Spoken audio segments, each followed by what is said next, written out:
বাংলাদেশের ২৩তম রাষ্ট্রপতি নির্বাচিত হয়েছেন মির্জা ফখরুল ইসলাম আলমগীর।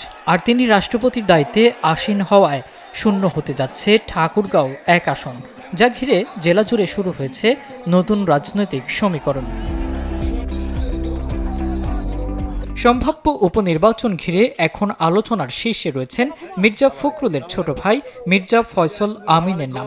ঠাকুরগাঁও জেলা বিএনপির এই সভাপতি পূর্বে পৌরসভার মেয়র ও জেলা বিএনপির সাধারণ সম্পাদকের মতো গুরুত্বপূর্ণ দায়িত্ব পালন করেছেন। দীর্ঘদিনের অভিজ্ঞতা আর সুদৃঢ় সাংগঠনিক ভিত্তির কারণে নেতাকর্মীদের বড় একটি অংশ তাকেই এই আসনে দেখতে চান।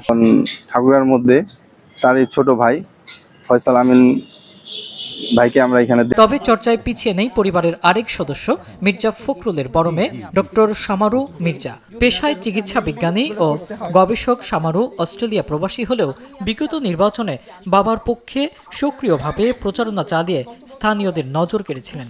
তবে স্থানীয় তরুণরা বলছেন তারা এবার ঠাকুরগাঁওয়ের নেতৃত্বে নতুন ও তরুণ মুখ দেখতে চান। ফখরুল সাহেবের সাথে ফখরুল সাহেবের মেয়ের মিল আছে।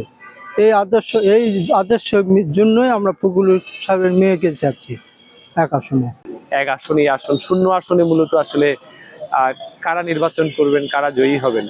বিশেষ করে আমি যেটি খেয়াল করছি যে ঠাকুরগাঁওয়ের তরুণ প্রজন্ম কিন্তু নতুন কাউকে। এ বিষয়ে জেলা বিএনপির নেতারা জানিয়েছেন, স্থানীয়দের আগ্রহ বা আলোচনা যাই থাকুক না কেন, দল থেকে এখনো কোনো নাম চূড়ান্ত করা হয়নি। আসনটি আনুষ্ঠানিকভাবে শূন্য ঘোষিত হলে বিএনপির স্থায়ী কমিটির চূড়ান্ত সিদ্ধান্ত অনুযায়ী মনোনীত প্রার্থী উপনির্বাচনে লড়াই করবেন। মির্জা পরিবারের রাজনৈতিক ঐতিহ্য বেশ পুরনো। ফখরুল ইসলামের বাবা রুহুল আমিন ছিলেন সাবেক প্রতিমন্ত্রী এবং চাচা মির্জা গোলাম হাফিজ ছিলেন স্পিকার ও আইনমন্ত্রী। এখন দেখার বিষয়, মির্জা ফখরুল রাষ্ট্রপতি হওয়ার পর ঠাকুরগাঁও ১ আসনের এই ঐতিহ্যবাহী দুর্গের হাল শেষ পর্যন্ত তার ভাই, মেয়ে নাকি অন্য কোনো নতুন মুখের হাতে তুলে দেয় বিএনপি।